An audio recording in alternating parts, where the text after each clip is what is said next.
Bonsoir. Vous êtes psychologue, addictologue. Une journée sans téléphone portable, à quoi ça sert au juste? Oh, bah, ça sert à essayer de voir ce qu'on peut faire et surtout à quel point il peut être difficile parfois de se séparer d'un objet qui centralise beaucoup de choses dans notre vie de tous les jours. Mais c'est bien de pouvoir savoir si on peut faire sans, voilà, si on arrive à contrôler, à gérer sans.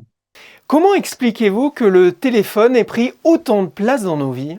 Tout simplement parce qu'il concentre beaucoup d'applications qui nous servent à gérer notre vie, hein, que ce soit l'agenda, les rendez-vous téléphoniques. On est quand même à une époque de l'hypercommunication, donc pouvoir être joignable à tout instant et partout, c'est très moderne. Personnellement, hein, si j'ai pas mon agenda, mes contacts, mes groupes WhatsApp, j'avoue que ma sociabilité en prend un coup, hein. Et il a aussi profondément changé notre façon de travailler avec les mails et les messageries instantanées, hein.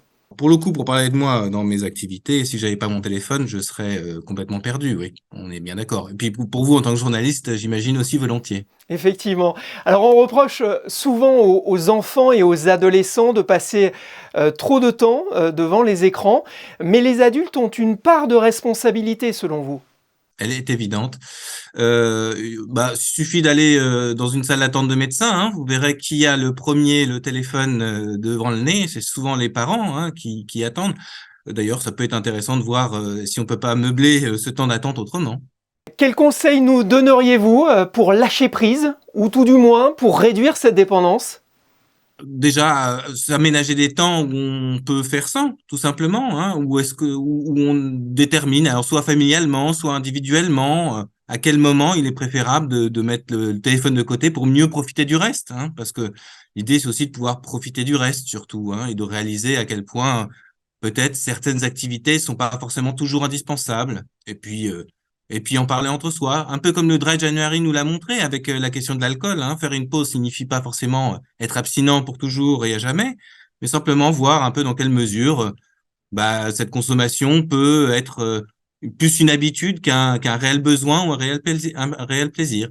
Vous nous dites qu'il faut réapprendre à nous ennuyer, c'est-à-dire Dans un temps où au 21e siècle, la temporalité est toujours de plus en plus comprimée, on est chacun entrepreneur de soi-même, on doit toujours combler chaque moment de vide pour être hyper productif. On perd l'intérêt aussi, on perd de vue l'intérêt de s'ennuyer. Je pense que beaucoup de grandes découvertes ont été faites à la fois par les erreurs et aussi par le fait qu'à un moment donné, on est dans des moments de vague, des moments de doute, des moments d'ennui, et ces moments peuvent être aussi féconds. sans téléphone portable donc. Merci à David Saint-Vincent. Merci à vous.